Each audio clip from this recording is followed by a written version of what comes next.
There comes a time when the business is successful and it's time to add a layer of leadership because the owner can't do everything and he has to offload responsibilities to people that he trusts. At that point, let's just say you need an operations manager.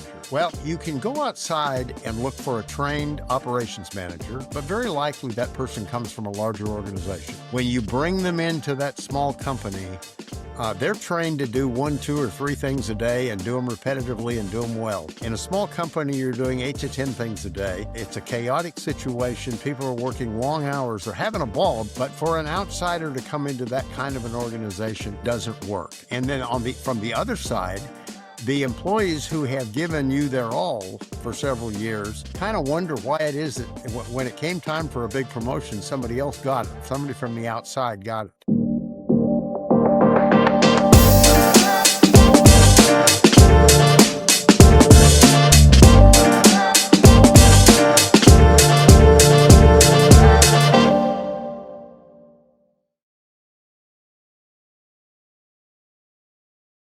Welcome, everyone. This and today is Unfiltered Conversations. I am honored to welcome one of our esteemed guests, Rich Ashton, a 40-plus year entrepreneur, culture builder, author of Growing Your Own, a practical leadership playbook guide for real-world experiences. Rich spent decades cultivating leaders from within, creating value and driving teams and transforming small business with intention and leadership. Get ready for a candid conversation on how to grow people, not just the business, but people centered and oriented. Rich, thank you so much for being here. Appreciate you. I like that introduction. I appreciate that. I think you nailed everything. Glad to be here. Yes, sir. Yes, sir. Looking back on the 45 years in business, what is I'll say, the moment or relationships that shaped your leadership journey today? I actually, before I was an entrepreneur in small business, I worked for a large company, a real estate development company out of Dallas. And I was so fortunate to get my start there because I worked for a Amen. visionary leader who understood people and had built a culture, despite the fact that he had a large company. He had built a culture that was very, very special, built on integrity and built on people development. He had that belied his level of success. And he was a man that was so easy to listen to. He was full of wisdom, and he built an organization around that. And so he attracted really smart, really hardworking people into that environment. And I was just a young guy, kind of got in through the back door, and it it was the best launching pad for my career I ever could have had. So, how long did you stay there at that company? I stayed there 10 years. I worked at an affiliate company for the first 5 years and then was given an opportunity to become a partner in the company. Obviously, I took that. And so I spent 5 years as an operating partner developing industrial properties in Tarrant County, which is west of Dallas. And then I decided that real estate was not my passion. Mm. And I really had always wanted to be in business for myself. So I sold my interest back to my partners and went out on my own. Oh, man. I noticed in your book, you talked about the leadership gap in small businesses. And as you got on your own, I know you've seen that even more vividly. What patterns did you see early on that kept emerging? I have seen it over and over again, and it's true in small businesses. Small businesses are so much fun, but they're so hectic. And the founder generally starts out, maybe himself, maybe 1 or 2 others. There comes a time when the business is successful and it's time to add a layer of leadership because the owner can't do everything and he has to offload responsibilities to people that he trusts. At that point, let's just say you need an operations manager. Well, you can go outside and look for a trained operations manager, but very likely that person comes from a larger organization. When you bring them into that small company, they're trained to do 1, 2, or 3 things a day and do them repetitively and do them well. In a small company, you're doing 8 to 10 things a day. It's a chaotic situation. People are working long hours. They're having a ball because it's exciting.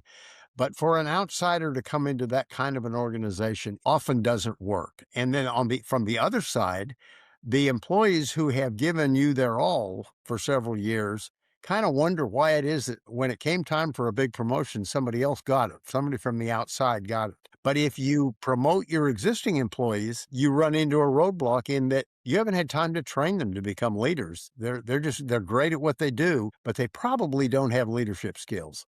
And so you promote them, they fail, and you lose a great employee. So I face that, and I watch people face it all the time. It's as common a dilemma in small business as there is. So is that like the aha moment when it comes to building that internal leadership program when it comes to small businesses? The aha moment for me was that if I was going to be able to retire one day, because I did not really want to sell the company to a bunch of outsiders, I wanted to reward the employees, but I didn't have a leadership team in place. The aha moment for me was, if I'm going to do this on my timetable, I'd better get started. And I really like the idea of promoting the people that I know, the people who have our values, the people who are used to this business and who are all churning along in the same direction. Those are the kind of people that I want to leave this business to. And so I began to begin training program with the idea that one day I'd be able to step out. So that's very, very, very pivotal and instrumental because a lot of times in businesses, what I've seen, especially with small businesses, as they build up, they enjoy it, they enjoy the ride, and then usually when they're preparing their company to be bought out by a larger corporation, a lot of times, and a lot of times those larger corporations that come in, they're not really taking care of the employees that have been there from day one. How do you feel when it comes to having a small business, growing that leadership program, and also having those employees, I guess, take more, I guess, of an active role into leading the company? But you said, like you said, you were saying like a lot of times they're not prepared. So I noticed, especially in your book, you have like it's almost like you don't say it directly, but it's like you give them room to fail, if that makes sense, you know. And so it's like how do you know, well, okay, like this person doesn't have this skill yet, but as I give them this, I'm gonna give them room to grow and expand. How does that work? I use a simple project or a simple program of delegating responsibility. And I think if you delegate small tasks, Uh-huh. they work like a test. And if the employee, they don't have to succeed 100%, but if they show signs that they can take that responsibility and do something with it, then it's time to give them more. So it's very incremental. I had a lot of time to go ahead and do this. I didn't have to accomplish this in 18 months. In fact, the program started 10 years before it completed, but I kind of screwed it up the first time. I tried to train employees to be like me and think like me, and I didn't need entrepreneurs, I needed leaders. So I retooled it and started over, and then we got it right. We started with 8 people in our leadership program. 6 of them became the leaders who actually took over the company. I This is a very current topic because I retired about 25 days ago. Wow. I now am I'm still in a chairman's role, but I'm not even in the office anymore. Out of the office, and it's on them now. And they got there by a little bit at a time. They didn't grab it all the first time. And we had some fits and starts and some failures and some tears and some successes, and here we are. It's amazing because you cultivate leaders, right? And it seems like you take a by step, a tier approach, especially when it comes to raising leaders. In this type of environment nowadays where everybody wants it like that, they want to be the leader, they want to have the corner office. What do you say to those individuals that go into these corporations, big or small, that they should focus on first? The reason that I went ahead and published the book about this is because my approach is very, very fundamental. I run blue collar companies, and so my people have very little leadership training. I wanted to be able to take them on a very slow pace, but in some cases, these are people who never even thought that they would become leaders. Certainly not have a chance to be the top leaders in a company. To use an example, we have a lot of service technicians, and a service technician might say, one day when I can't do this any longer physically, I'd like to move into a leadership role, but they don't have any idea what that means. And so when I wrote the book, I used 35 leadership principles that we've used in our business explain each one of them. The chapters are very short, they're 2.5 pages long, so that even someone who isn't in any kind of a leadership role now can read this and go, this is what leadership really looks like. And maybe I'm running a small team, maybe I'm running a nonprofit. My approach probably doesn't work in a real big company. I'm used to running small teams and small organizations. So it's written with that in mind. But I find that everybody who reads the book goes, "Wow, this is something I'm gonna keep on my desk, and I'm gonna refer back to chapter 7 or chapter 14 because you dealt with something that I deal with every single day." And so that's my recommendation, not necessarily read my book, but start slow. If you don't know what you're talking about in leadership, there's a lot to it. There's just so much that happens every day in the life of a leader, and you need a guide. And I do think what you're saying in your playbook is applicable to small business, but also mid tier and large businesses. Because I just think about my father when I was reading through your playbook about my father, who he always worked with his hands, blue collar guy. He worked at I'm not sure if you knew the company back in the day in Florida. It was called Wholesome Bakery. He worked as one of their maintenance technicians, making sure all the machines for the bakery was working well for 17 years before they eventually closed down. And then he ended up working for Coca-Cola in their manufacturing department, working with his hands off on unloading and offloading merchandise and different things of that nature. So he's always been like a blue collar guy.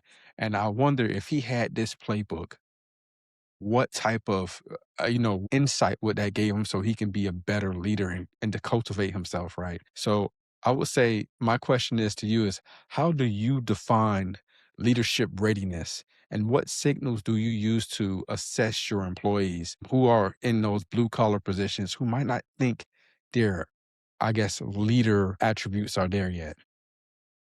Again, I use delegation as a test. If I see a spark in somebody, or if they come to me and say, "Rich, what do I need to do to move up in the organization?"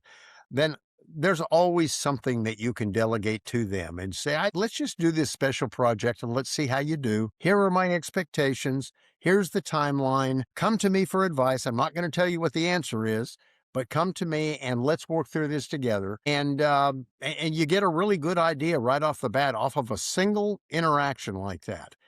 Some people go, some people you don't hear from again. It's really funny. I've had two or three of those who never came back, and they continued to work, but they didn't like the challenge.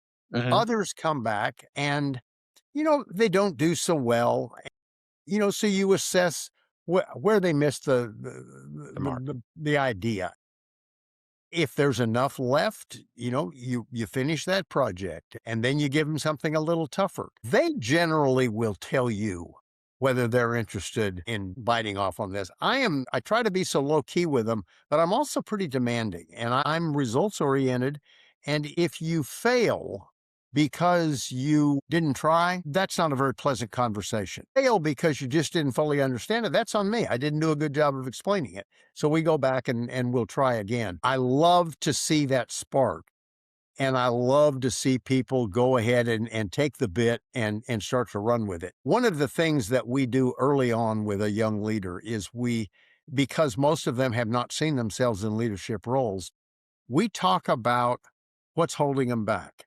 And all of us have limitations. Life has a way of teaching us what we can't do. Maybe it's the way we were raised, maybe it's just being mistreated in business, maybe there's an emotional problem that developed over the years, maybe it's just fear. But once I can identify what it is that is creating a ceiling on your performance, then we can attack that ceiling. And so the training that I've always done, and again, you have the luxury in small business of dealing with individual people and pouring a lot into them. That's what I really like to do. That's what was done with me in my first company. So I really like attacking those ceilings and trying to help people break through. Not everybody can, not everybody really wants to. It's hard work. But boy, when it happens, it's really fun. We've had lots of those kinds of breakthroughs. You know, can you share a story? Maybe you can, or maybe you can't, but can you share a story with someone who kind of surprised you by stepping into a leadership role in a way that you really didn't expect? Sure. I have one I love to, or have several I love to tell, but I'll tell you about a lady who came to us. um, as in a dispatcher role, she was so closed off. And I'm a believer that I should have a relationship, a unique relationship with every employee, just like I do with my friends and family and all. I want to connect with you on a specific thing that when you and I talk, we're not having the same conversation I had with the person next to you. That it's unique to us, and I find that that builds a depth of relationship that is really beneficial for both of us. I couldn't break through with this lady, and it took a year. And I kept coming back because I'll walk around the company every day and interact with all the employees. And one day, she, for whatever reason, and she knows I have grandkids and I'm interested in the kids' sports. And she told me a story that her son had been on the football field and she didn't like a referee's call. And she had kind of gone off on the referee. And she was ashamed of herself, but laughing about it. And I said, "Been there, done that. I know exactly what you're talking about." And that was the day we broke through. And not Yeah. only did our relationship begin to develop, but it unlocked something in her and she began to open up with other employees. Well, she became a supervisor. And I Mm. would have told you in the first year of her employment, there wasn't a chance in the world that she was ever going to get out of her way and move up in the organization. And not only is she a supervisor, she's really good at it. Yeah, those are the stories that make it worth it. I love telling those stories. Man, see, that's pretty awesome. That is so awesome. Man. So I would say your development when you work for that phenomenal leader when you first came in, why do you think that worked? Where I guess as a CEO, he went and had the wherewithal to go and talk and made people feel more comfortable when he had those conversations with them. What is that? What is relationship? I guess I guess what I'm trying to ask is, does relationship equal execution, or is it, I guess, how do we quantify building relationship with people and building a great business? Well, I would say it's foundational. The relationships are foundational. So the first rule of being a leader is you're a leader because you want to influence people. Mm, How better to influence people but to have a relationship with them? So if I know a little bit about you and I know a little bit about your kids and I know what makes you tick, I'm just that much more influential in your life. And you are influential in my life as well because I've given you the keys. Now, in a larger organization, the HR department's going to tell you, you don't get to have those kinds of relationships. That's out of bounds. But in a small company, you get to bend those rules. And you have to be very careful. If you're a good leader, people don't push those boundaries. They don't take the relationship as the same thing as, say, an outside work friendship. Being friendly doesn't necessarily equate to a friendship. But if I show a true interest in you, if I ask not only what your kids' names are and oh they had a birthday, but if I know your daughter plays the flute and I ask you one day, she was taking those lessons. Did she make her way into the orchestra? You see me differently because I genuinely showed interest to you. yeah. If I go visit you in the hospital when you get sick, you're shocked, but you also know that Rich, I mean, he cares about me. Well, I do care about our employees, just like I care about everybody in my life. So I think that's the foundation. We're a business who believes in values like integrity and honesty and doing things exceptionally. So if I am transparent with employees and they see that I live my life that way, then they are far more likely to follow me down that path of integrity. Um, Other hand, if I preach one thing in the office and act another way outside the office, I'll lose them in a heartbeat. So I think it's really, it just works for me. Not everybody operates the same way, but I've seen an awful lot of people operate this way successfully. so wow, that's amazing. You know, in your book, you describe common sense advice. You say you're just giving common sense advice, and especially this day and age, I don't think it's just as common as you might think. And it's always, we talk about those common practices. What are some principles you think most leaders kind of overlook, especially when they're developing their chops, especially with their employees? Well, the number one thing I would say is accountability, and everybody talks about accountability. I like to use the book Extreme Ownership as the example of accountability. You're nodding your head like you've read the book. It's a fantastic book written by 2 Navy SEALs. Yep. They use a principle, then they illustrate it with a combative example, and then a business example. So it's very easy to understand. But in the military, accountability means if I screw up, somebody's going to lose their life. Now, that's a level of accountability that you don't deal with in business. But if you acknowledge that that's what real accountability is, then you hold yourself accountable in a different way. One of the things that young leaders don't understand is that the level of accountability in your life as you become a leader goes up. It doesn't go down. It's not that you're holding others accountable, it's that you're holding yourself accountable to a higher standard. And then the second one would be proactivity. Managers, leaders who are fearful and don't move forward and make decisions. An employee comes to them and says, I've got this problem. And you say, I'll do something about it. And then you do nothing about it. You lose the right to lead those people. They know you're not going to do anything. So they don't pay any attention. And then the last one that I'll mention here is the pursuit of intellectual curiosity, and that's a big one. It was a gigantic one for me. When I came into that first company that I told you about, I was one of the few people that didn't have an MBA. I also didn't have a college degree because I dropped out of college after 2 years. And so here I was, fresh out of the Navy with really, really smart people. And I didn't know anything about business. Fortunately, my boss, who was a 24-year-old or 23-year-old Harvard MBA, pulled me aside real early and he said, Rich, you don't know much about what we're doing here, do you? And I said, I honestly don't. And he said, I want you to read 5 business periodicals a week, and I want you to read the Wall Street Journal every single day. And fortunately, I followed his advice. I continue that program today. It's broadened to where I read on a whole lot of topics. But I have found particularly in the blue collar industries, intellectual curiosity is not a topic that most people are familiar with.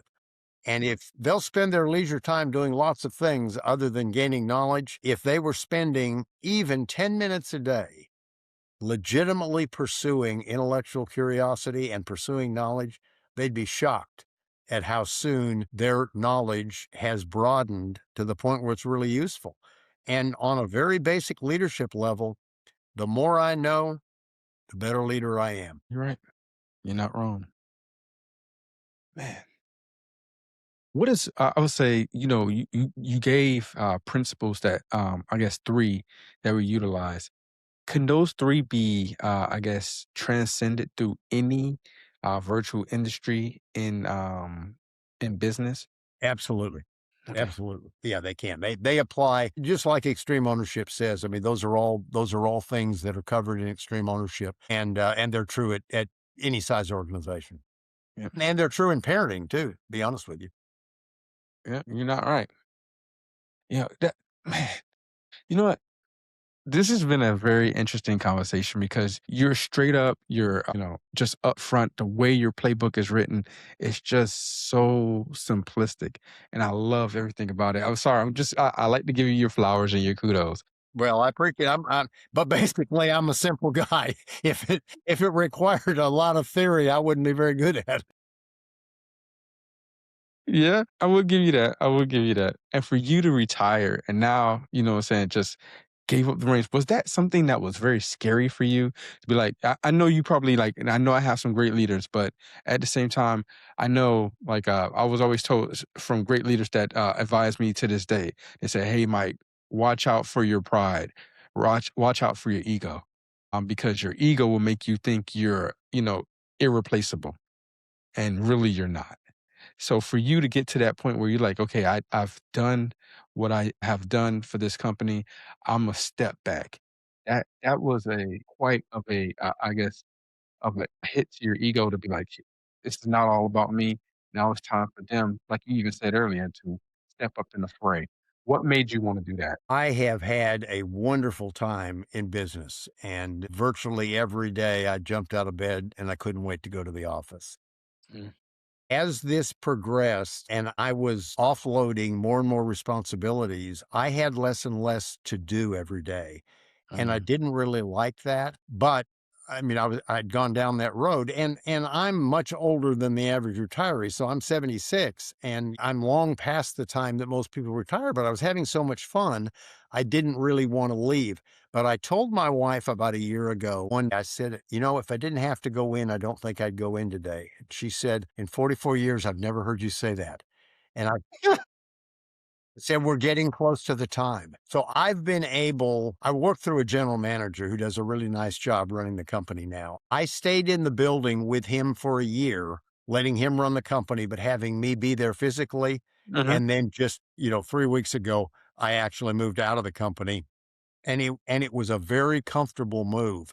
Yeah. Fortunately, because I have written the book, I'm doing a lot of marketing for the book. I'm doing podcasts and things like that. So I'm really busy now. And if I hadn't had that to go to, this would have been a very different experience. You can only play so much golf. And so this has been very, very seamless. And I never had that weird feeling. And so, it's been great. You know, you having this playbook, building up leaders.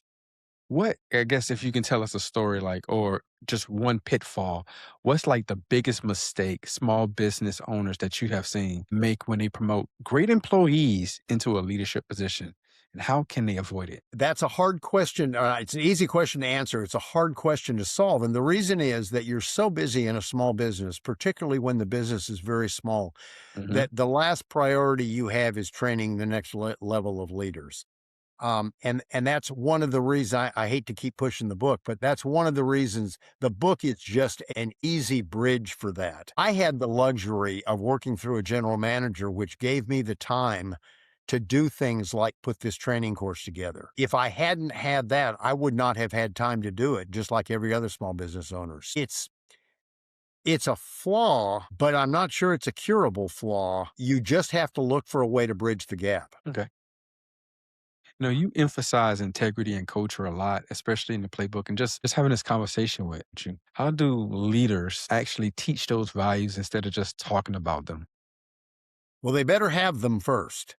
That's number one. I've seen a lot of people talk about culture and not act about it. But we say that customer is certainly number one, but our employees are a close second. I've always thought that if I expect the employees to provide exceptional customer service to our customers, then I'd better be providing exceptional service to them. And so we do a lot of things to reward our employees, to make them feel special, just the building relationships. I'm not the only one in the company that builds relationships with subordinates. That's is a behavior that has been modeled throughout the company. So when you work at our company, you feel special and you look forward to coming in. We like to communicate some with spouses. I'm a big note sender.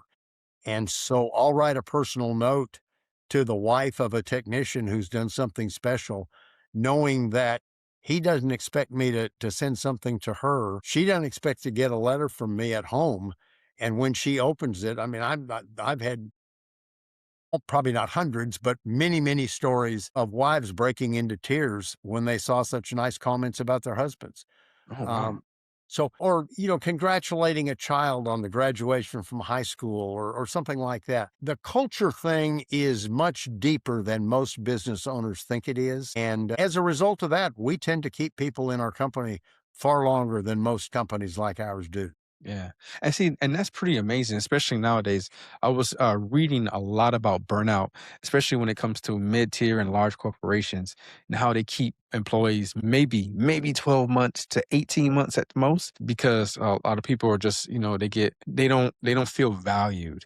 And one thing coming across your book, it's not that it seems you make people feel valued in your companies.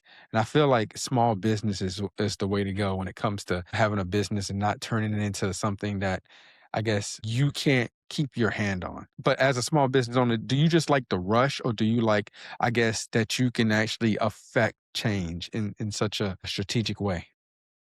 I love the idea. One of the reasons I got out of the real estate business was because the decisions that you make in the real estate business take so long. When you think about building a building, it's going to be a minimum of 18 months until you actually can see that building and lease that building and do those kinds of things. I need much quicker rewards. And so Yeah. I say in the book, I find the idea that I could make a decision in the morning and see results in the afternoon. I think Okay. that's exhilarating. And so I love seeing the effects of my decisions in my leadership. Heck yeah. Well, Rich, thank you so much for being on the show. If anything else you want to add, here's your moment. Guys, please listen up. I can't add anything to what I said. Really, I do believe in the book. That's an egotistical thing to say. The website for the book is growingyourown.net. If you'd like to talk to me individually, I'm available at rich@growingyourown.net. And I have time on my hands and a great desire to continue impacting employees and small business leaders. Mm. Rich, I would love to stay in contact with you because you are an amazing leader. You're basically what I need as a coach, a mentor, someone, especially as I build up my small business as well. So I appreciate your time. I appreciate you. Guys, go to his website, get the playbook. It is dynamic. It's something that you need as an entrepreneur, especially in this digital age, with having employees remotely and also close together.